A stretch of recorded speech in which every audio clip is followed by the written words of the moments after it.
আপনার বিল হয়েছে? আপনার প্রেসক্রিপশন ওটা? ডেট দেখে নেন ওষুধ? দাম দেখতে হয়, এটা জানেন? মূল্য এবং আর বিদেশি ওষুধ হলে ডিএআর নম্বর আছে কিনা এটা দেখে কিনতে হবে। আপনারা সচেতন হলে মানে কি হবে, ভোক্তা অধিকার বেশি সুরক্ষিত হবে, নিজের অধিকারটা নিজে সুরক্ষিত করতে পারবেন। আমি লাইসেন্সটা দেখব, ট্রেড লাইসেন্স আর ড্রাগ লাইসেন্স। আপনার নামে লাইসেন্স, ওনাদের একজন সার্ভিস দিয়ে দেন, আমার সাথে একজন কথা বললেই হবে।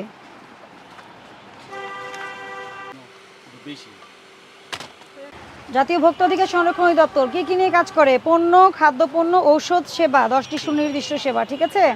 মেয়াদ উত্তীর্ণের জন্য কিন্তু আপনাকে বুঝতে হবে। আমি এই জন্য আপনাকে আগে জিজ্ঞেস করেছি মেয়াদ উত্তীর্ণ কোথায় রাখেন, আপনি বলেছেন এখানে রাখেন, তাই না? মেয়াদ উত্তীর্ণ জিনিস যদি আপনি ফেরতযোগ্য হয় তাহলে আপনি আলাদা করে বক্সে রাখবেন, নট ফর সেল দিয়ে রাখবেন, ওখানে চেক করা হবে না। কিন্তু আমরা যতগুলো পেয়েছি সব আপনার ডিসপ্লের অংশ।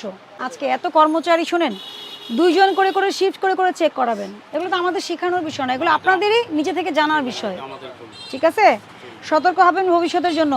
আমি সতর্ক করছি আপনাকে, সতর্কতামূলক আমি 25,000 টাকা জরিমানা আরোপ করলাম, ভবিষ্যতের জন্য সতর্ক হবেন।